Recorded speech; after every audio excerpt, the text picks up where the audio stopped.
High বন্ধুরা, কেমন আছো? আশা করি সবাই ভালো আছো। নতুন একটা জিনিস বানাবো, মানে কাঁঠালের বড়া। তো আমার কাছে নতুন, তোমাদের কাছে হয়তো জানতেও পারো বা কেউ নাও জানতে পারো। তো চলো, যদি না জানো জেনে নাও। তো কাঁঠালটা ভালো করে ভেঙে আঁটি ফেলে দিয়ে পরিষ্কার করে নিয়ে মিক্সচার মেশিনে বেটে নিয়েছি। বেট খুব সুন্দরভাবে বাটা হয়েছে।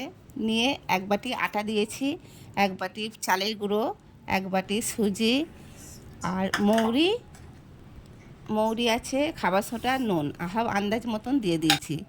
আর গুড় দিয়ে দিয়েছি। তো গুড়টা আমার ফ্রিজে রাখা ছিল, খেজুরের গুড়। তো খুব স্বাদ হবে, তো দিয়েছি। দিয়ে ভালো করে মেখে নিয়েছি। নিয়ে কড়ায় তেল গরম করে দিয়ে দিয়েছি বড়াগুলো। তো একটু কাঁঠালের গন্ধ কেউ পাবে না, কেউ যদি খাও কোনো কিছু বুঝতে পারবে না, দারুণ খেতে হয়, খুব সুন্দর। তো আমি যাদের দিয়েছি তারা কেউ ধরতে পারিনি এটা কাঁঠালের বড়া। তো আমার তো ভীষণই ভালো লেগেছে। আর কেউ যদি চাও তো ওর মধ্যে নারকেল দিতে পারো। তো আমি নারকেল ছিল, ভেঙে দেখি নারকেলটা একটু খারাপ বেরিয়েছে, তো দেয়নি। তো খুব সুন্দর হয়েছে।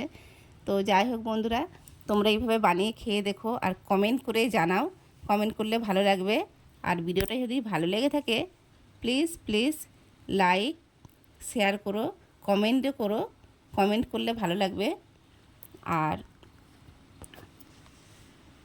দেখো কত সুন্দর হয়েছে। তো এইভাবে তৈরি করে তোমরা খেয়ে দেখো।